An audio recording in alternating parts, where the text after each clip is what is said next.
Задолжително формирање на комисија за исполнување на минимално техничките услови во објектите за кои се бара лиценца е едно од предложените законски измени во сферата на угостителството.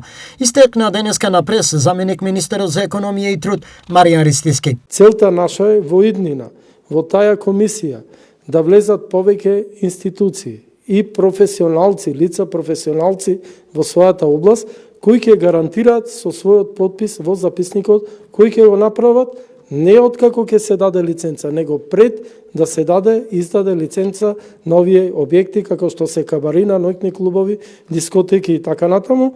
И нашиот предлог е да влезат тука професионалци од повеќе институции и од повеќе области, како што е Државниот пазарен инспекторат, Трудовиот инспекторат, МВР, општината исто така треба да има голема улога, посебно во делот на урбанизам, МВР, ДЗС да влезат, Дирекцијата за заштита и спасување, УЈП и ред други институции кои што ќе ја потврдат можноста да тој објект понатаму влези во процедура за издавање на лиценци. Целта на предложената законска измена е: мораме да воспоставиме строги и јасни процедури кои мора да спречат вакви пропусти во иднина. Тука се исполнување на минимално техничките услови за вршење на дејноста, соодветни стандарди за противпожарна заштита, санитарно-здравствени и соодветни услови за заштита при работа. Во меѓувреме, инспекциите добиваат на интензитет. Денеска 5 инспекциски екипи се активно на терен и вршат проверки на објектите кои што се наменати за прослави и големи собири, како што веќе и најавивме. Овие инспекции се фокусирани на проверка дали објектите ги исполнуваат минимално техничките услови кои што ги бара законот.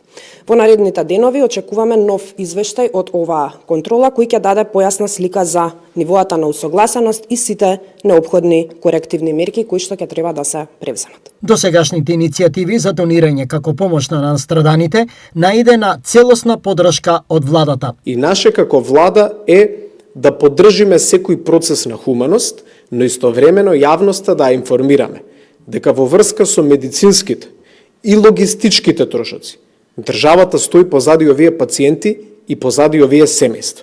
И нешто што лично го нагласувам е дека државата располага со буџетските средства, со средствата на граѓаните, со средствата на тие семејства и нормално функцијата на државата е навремено да реагира и да им помогне.